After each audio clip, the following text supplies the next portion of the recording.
এর জন্য আমি বাটা মাছ নিয়ে নিয়েছি। মাছগুলোকে ভালো করে ধুয়ে পরিষ্কার করে রেখেছি। আর আমি আলু নিয়েছি, সেই আলুগুলো এরকম লম্বা লম্বা করে কেটে রেখেছি।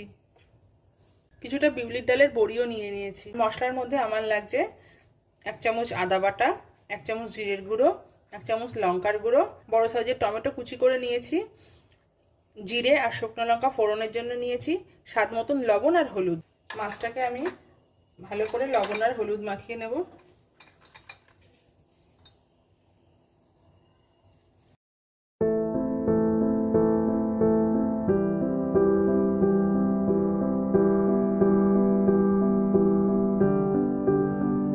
আমি সর্ষের তেল দিয়ে দেবো। এটা গরম হয়ে গেছে, এবার আমি বড়িগুলো ভেজে নেব। বড়িগুলো উঠিয়ে নিচ্ছি। আমি এক এক করে মাছগুলো ভেজে নেব।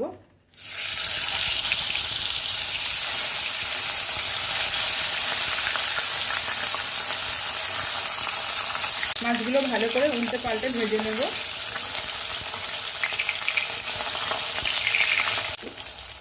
মাছগুলোকে সব উঠিয়ে নেব।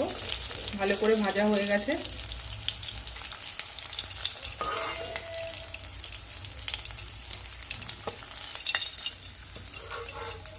এইভাবে আমি সব মাছগুলোকে ভেজে নেব।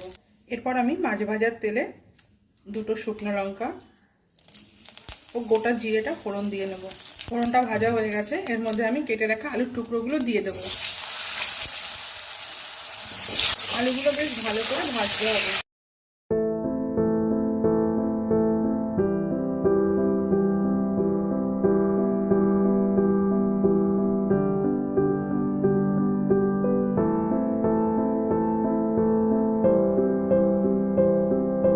আলুগুলো বেশ ভালো করে ভাজা হয়ে গেছে, এর মধ্যে আমি আদা বাটা, জিরের গুঁড়ো,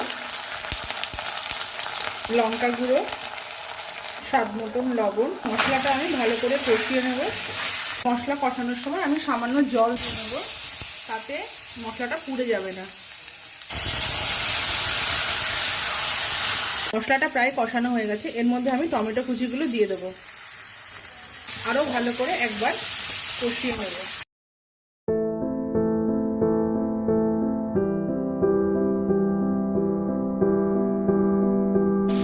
টমেটোগুলো বেশ গলে গেছে, এবার এর মধ্যে আমি জল দিয়ে দেবো।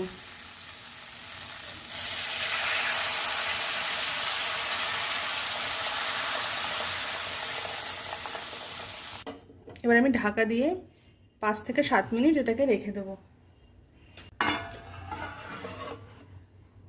এই সময় ফ্লেমটা মিডিয়ামই রাখবো। 5 মিনিট পরে ঢাকনাটা খুলে নিলাম। আলুগুলো বেশ সেদ্ধ হয়ে গেছে, এবার এর মধ্যে এখন আমি মাছগুলো আর বড়িগুলো দিয়ে দেবো।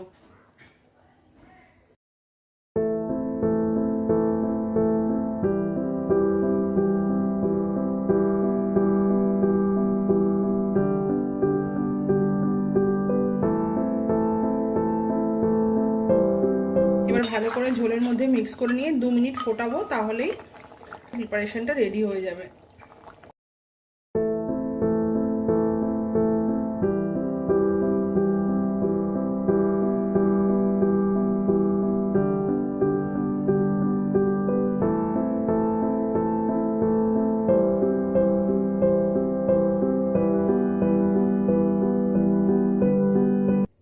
মাছের প্রিপারেশন আমার পুরোপুরি রেডি হয়ে গেছে।